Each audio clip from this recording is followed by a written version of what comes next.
Mr. Tamás Benkócs, Vice President and co-owner of Ikarus Group. That organization focuses on infrastructure, transport, real estate, among other businesses.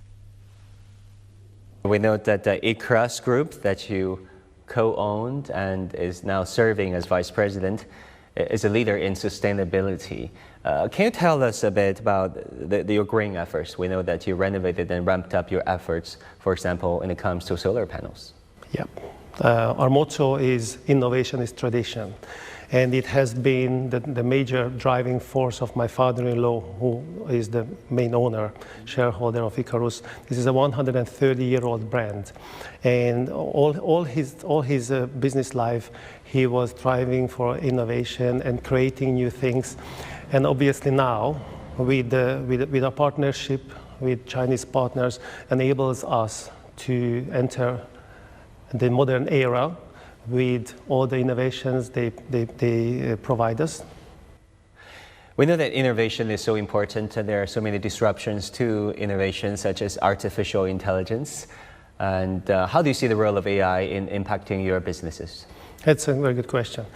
Obviously, we already use some innovative technologies anyone's using, like solar power, or using in administrative work, some AI solutions, and also collecting data, big data, and processing it. That helps a lot, whether it's manufacturing or controlling traffic or improving, optimizing traffic.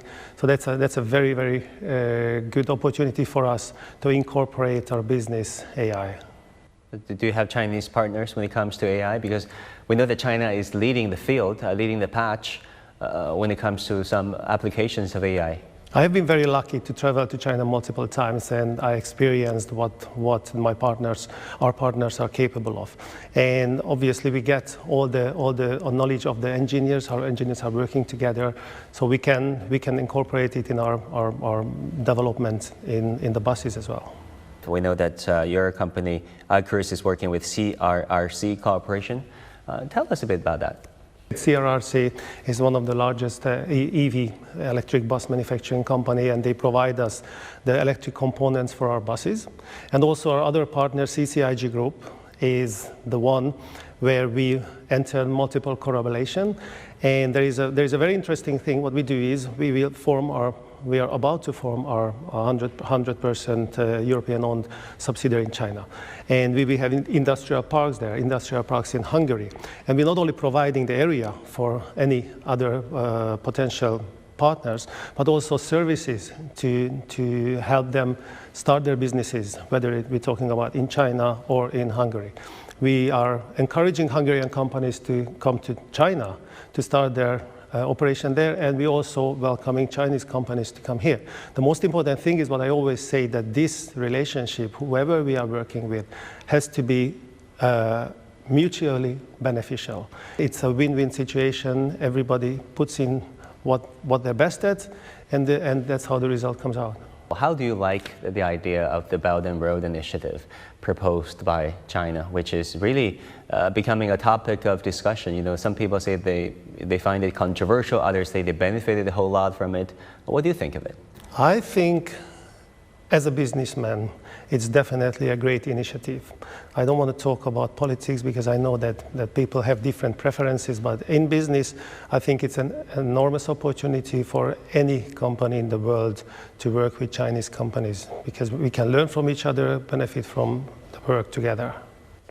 And then going forward, when it comes to e-mobility, you know, which is becoming a very trending word, e-mobility, do you expect to collaborate with your Chinese partners more going forward? We do. We already talking about other vehicles and also inviting other partners. We are working with world-famous Chinese brands, manufacturing brands, or specific projects already.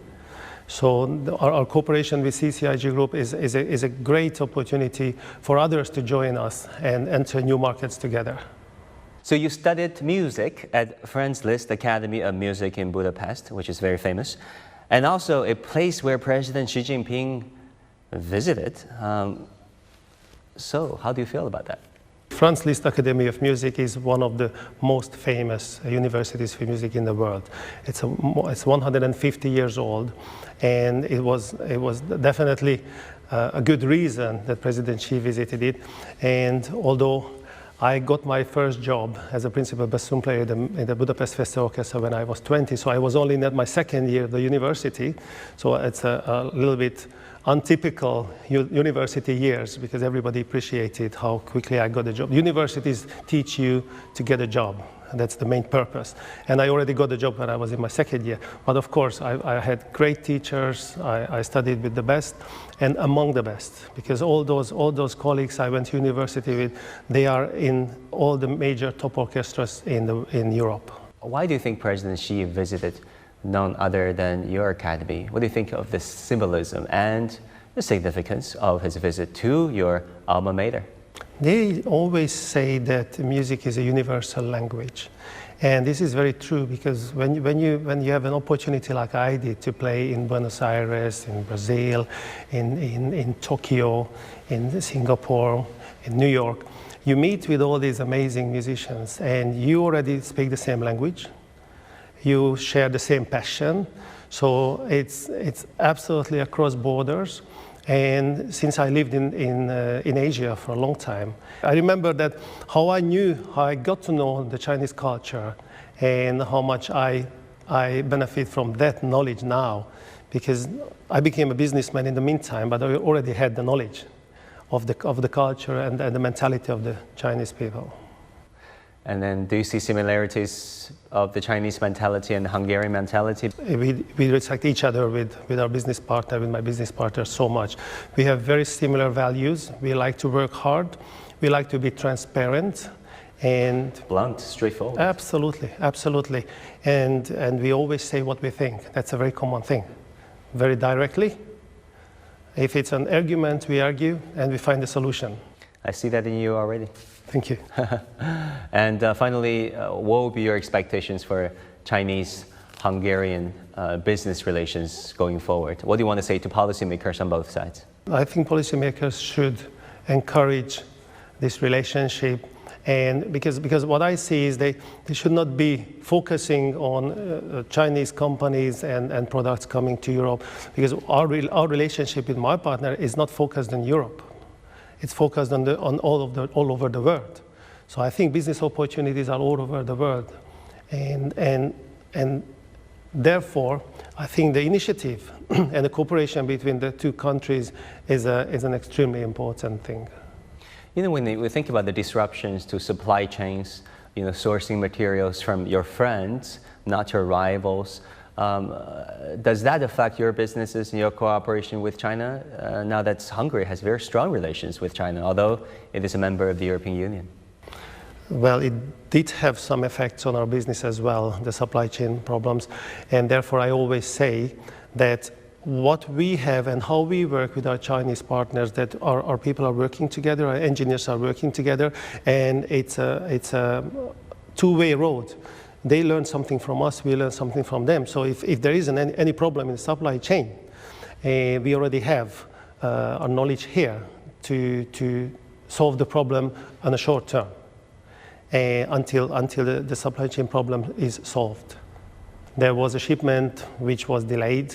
The ship was delayed due to political reasons, and we had to find a solution locally. And we have 24/7 connection with our Chinese partners, engineers, and we could source it here, we could build it here, we could solve it here.